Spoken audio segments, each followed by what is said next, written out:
आज हम पढ़ेंगे सेल्यूलर रेस्पिरेशन। हर जानदार को जिंदा रहने के लिए एनर्जी चाहिए और ये एनर्जी उसे खाने से मिलती है। खाने के मॉलिक्यूल्स में कार्बन और हाइड्रोजन के दरमियान बॉन्ड्स होते हैं। इन बॉन्ड्स को तोड़कर जानदार एनर्जी हासिल करते हैं। इसके लिए सेल्स अपने अंदर खाने का ऑक्सीडेशन करती हैं। खाने के इसी ऑक्सीडेशन को सेल्यूलर रेस्पिरेशन कहते हैं। और सेल्स जो खाना सबसे ज्यादा एनर्जी के लिए इस्तेमाल करती हैं, वो है ग्लूकोज। सेल्यूलर रेस्पिरेशन की दो किस्में हैं। पहली है एरोबिक रेस्पिरेशन, जो सेल्यूलर रेस्पिरेशन ऑक्सीजन की मौजूदगी में होती है, उसे एरोबिक रेस्पिरेशन कहते हैं। इसमें ग्लूकोज का मुकम्मल ऑक्सीडेशन होता है और एनर्जी सबसे ज्यादा निकलती है। पहले फेज में ग्लूकोज का एक मोलिक्यूल, जिसमें 6 कार्बन होते हैं, टूटकर पायरुविक एसिड के 2 मोलिक्यूल्स बनाता है। हर पायरुविक एसिड में 3 कार्बन हैं। दूसरे फेज में पायरुविक एसिड के ये मोलिक्यूल्स पूरी तरह ऑक्सीडाइज हो जाते हैं, सारे बॉन्ड्स टूट जाते हैं और सारी एनर्जी आजाद हो जाती है। दूसरी किस्म है एनारोबिक रेस्पिरेशन, जिसे फर्मेंटेशन भी कहते हैं। जो सेल्यूलर रेस्पिरेशन ऑक्सीजन के बगैर होती है, उसे एनारोबिक रेस्पिरेशन कहते हैं। इसमें ग्लूकोज का ऑक्सीडेशन अधूरा रहता है, इसलिए एनर्जी भी कम निकलती है। इसका पहला फेज बिल्कुल एरोबिक रेस्पिरेशन जैसा ही है। ग्लूकोज टूटकर पायरुविक एसिड के 2 मोलिक्यूल्स बनाता है, लेकिन खाने के बहुत से बॉन्ड्स टूटे बगैर रह जाते हैं। दूसरे फेज में पायरुविक एसिड के साथ 2 में से कोई एक बात हो सकती है। पहला रास्ता अल्कोहलिक फर्मेंटेशन। बैक्टीरिया और यीस्ट वगैरह में ऑक्सीजन के बगैर रेस्पिरेशन होती है। इनमें पायरुविक एसिड आगे टूटता है और अल्कोहल और कार्बन डाइऑक्साइड बनाता है।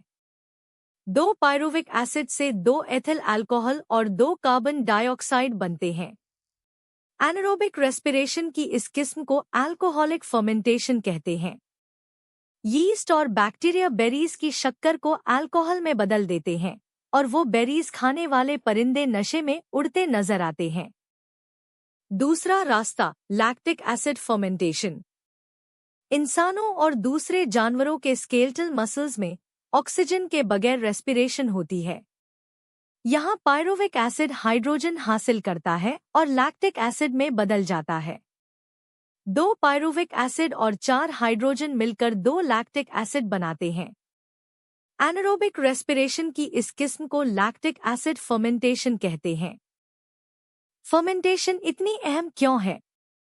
जिंदगी के शुरू के दौर में जमीन के माहौल में आजाद ऑक्सीजन मौजूद ही नहीं थी। उस वक्त के जानदार एनारोबिक रेस्पिरेशन ही करते थे और इसी तरह अपनी एनर्जी हासिल करते थे।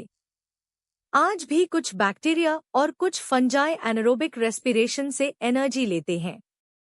इनको एनारोब्स कहते हैं। और जब इंसान के स्केलेटल मसल्स सख्त काम करते हैं, मसलन एक्सरसाइज के दौरान, तो ऑक्सीजन की सप्लाई उनकी मांग पूरी नहीं कर पाती और मसल्स एनारोबिक रेस्पिरेशन करके एनर्जी हासिल करते हैं। साइंटिस्ट्स ने फंजाई और बैक्टीरिया की फर्मेंटेशन से इंसानों के लिए बहुत सी काम की चीजें बनाई हैं।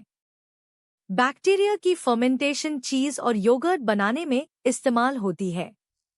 यीस्ट की फर्मेंटेशन ब्रूइंग और बेकिंग की इंडस्ट्रीज में इस्तेमाल होती है। और सोया सॉस एक फंगस की फर्मेंटेशन से बनाई जाती है। चलिए खुलासा करते हैं। खाने का ऑक्सीडेशन यानी सेल्यूलर रेस्पिरेशन वो अमल है जिससे सेल्स एनर्जी हासिल करती हैं। ऑक्सीजन की मौजूदगी में एरोबिक रेस्पिरेशन होती है।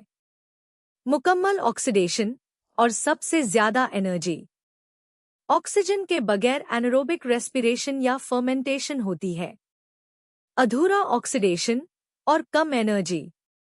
यीस्ट और बैक्टीरिया में अल्कोहलिक फर्मेंटेशन से अल्कोहल और कार्बन डाइऑक्साइड बनते हैं और हमारे स्केलेटल मसल्स में लैक्टिक एसिड फर्मेंटेशन से लैक्टिक एसिड बनता है।